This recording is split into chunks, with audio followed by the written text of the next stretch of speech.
Welcome back to Joe Son of Boxing. Greedy Belly! He's up to his old tricks, the Mr. Bump of boxing. This time it's a rematch clause. No rematch clause. No, look at the finger. No rematch clause. No, we don't want one of those. Yeah, what can you say about this clown? I mean, he's a piece of work, isn't he? I've got to be honest, I have in no shape or form am I surprised that this has happened. I thought he'd balk at the idea of the £1 million to Ukraine. But it's not that. No, apparently it's the rematch clause this time. Look, the man of the people, the great Gypsy King, that salt of the earth guy, the one he's just like me and you. He's just like one of us, I thought he'd bottle it for whatever reason. And as I think Alex Krasuk, Usyk's manager, has said, tweeted or something, I'm not on Twitter, but he said something along the lines of, well, if, Alexander rolls over for this one, there'll just be something else. 80-20 maybe, perhaps, I don't know, 90-10 perhaps, I don't, not surprising at all. Look, Tyson Fury is a clown, okay? He can fight, he's an excellent fighter when he gets in the ring, but he's an absolute clown, not because he can probably make more money somewhere else, and therefore, he fights Ngannou. I don't even know who Ngannou is. I've no interest in MMA or any of that stuff. I'm very much a casual. But he can, he can make lots of money for almost no risk. Just like with the third Chisora fight, which was a complete mismatch. He can do that. So come out and say it. Don't make excuses. Just come out and say, I am someone who wants to maximize my earning potential, okay? And Alexander Usyk is a high risk, low reward, lowish reward, because he's still making tens of millions, but he's a high risk, lowish reward proposition. I don't like the idea of fighting him because he's capable of beating me. I want to preserve my zero. I want to retire undefeated, because then I can strut around claiming that I am, the greatest ever heavyweight, the greatest fighter of all time, which of course he's nowhere. He's not come remotely close to proving that, but he can make that claim just like Mayweather does. Again, another brilliant fighter, Mayweather, but, picked and chose his fights at the right time. Everything had to be balanced and weighted in his favour. And when there's any threat of possible defeat, Fury, like Mayweather, will balk at the idea of getting in that ring. Be honest about it. If you say all those things, I will say, okay, I don't agree with you, but at least you're being honest. What I don't expect, and what you have to be an absolute imbecile to swallow, is this idea that he will fight anyone. I'm the greatest fighter in the world. No one can beat me. I am the man of the people. I'm the salt of the earth, Gypsy King. I'm just like one of you guys or girls. No, you're not, mate. You're not. Because out of the ring, you're very, very insecure and you're very, very anxious. And everything that you say doesn't matter to you, does matter to you. You've proved it. Money does matter to you. Status does matter to you. This is why he was so jealous of Joshua for so many years.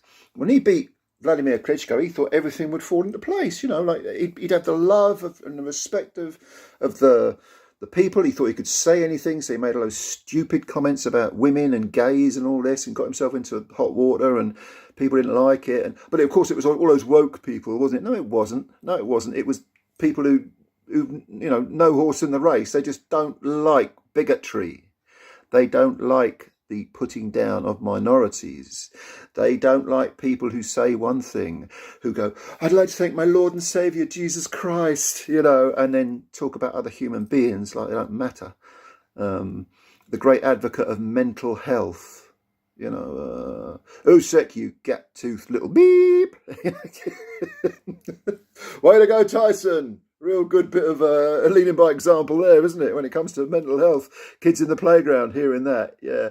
Oh, look at him, he's fat, he's got a big nose, he's got gap teeth, you're smelly, bullying, etc., etc. Look, when all is said and done, this guy is a clown, and a very, very, very insecure one. Not in the ring. He's not scared. I've said this in a previous video. Fury is not scared of Usyk. If you want my opinion, I think he'd beat Usyk, or I'd make him a favourite. I'd make Usyk definitely a live underdog, and it wouldn't surprise me if Usyk won. But you put a gun to my head, I'm picking Fury to win on sheer size. You know, he's just so big. But out of the ring, he's insecure, very, very insecure, and very, very dishonest. Okay, he has absolute contempt for the public, as has been proven during these negotiations. He actually proved it beyond doubt. He's got contempt for the public, and yet, I'm a man of the people. You know, come on, man. You know, if people aren't massaging this guy's ego, he doesn't like it. Look at that True Geordie thing a few months back. You know, True Geordie on that interview was very polite to him and very respectful, but he threw his toys out the pram, Fury, like a petulant little toddler, because he wasn't having his ego massaged, you know. And you know what? Frank Warren, that great bastion of moral virtue, and Bob Arum, who's another one, his American equivalent, they know this. But of course, they don't care either. It's just about, you know, how much money they can make. Remember when Frank Warren used to talk about Eddie Hearn's pay-per-views being, you know, we're for the people. You know, it's a disgrace that he's putting on these pay-per-views, you know, and for 15, 20 quid, whatever it was. And, you know, by the way, pay-per-views that were actually stacked. And I'm not someone who buys pay-per-views. I don't agree with it. I'm Stream Team all the way.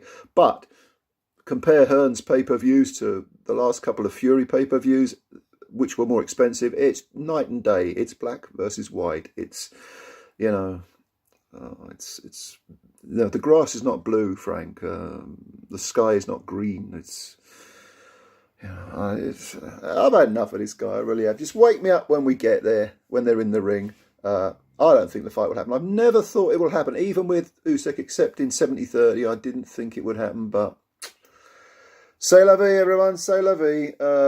Belts are going to go up in the air probably, and I hope I'm wrong. If I'm wrong, by the way, feel free to make fun of me, because I hope I'm wrong. I don't care, you know, whether I don't care whether, you know, it's not about me. It's not about my ego. I want to be wrong, but I don't think this fight happens. I just don't think it happens, and I think it's a real tragedy for boxing. And if you love boxing, and you're not just, you know, someone who's rimming Tyson Fury, who's one of his little fanboys, who's someone who thinks boxing is about going out and getting pissed with your mates, you know, going to the big events and, you know, sort of taking a casual glance at the ring when the main event's on, ignoring all the undercard, and just, you know, being loud and being part of that, you know, football-like crew. I mean, you know, you're just a twat, aren't you? Come on, man. You're not a boxing fan. You're a little silly little drunken fanboy who wants to live vicariously through your great hero, the man that you have no objective thinking and no critical thinking about. You're an embarrassment. Anyway, that's my spiel for today. That's my little rant. Leave your comments below. Subscribe to the channel if you're new. Give it a good left hook. Hit that like button with the right cross. Go on, you know it makes sense. Don't be a Tyson Fury. Be an Alexander Usyk. See you later. Bye for now.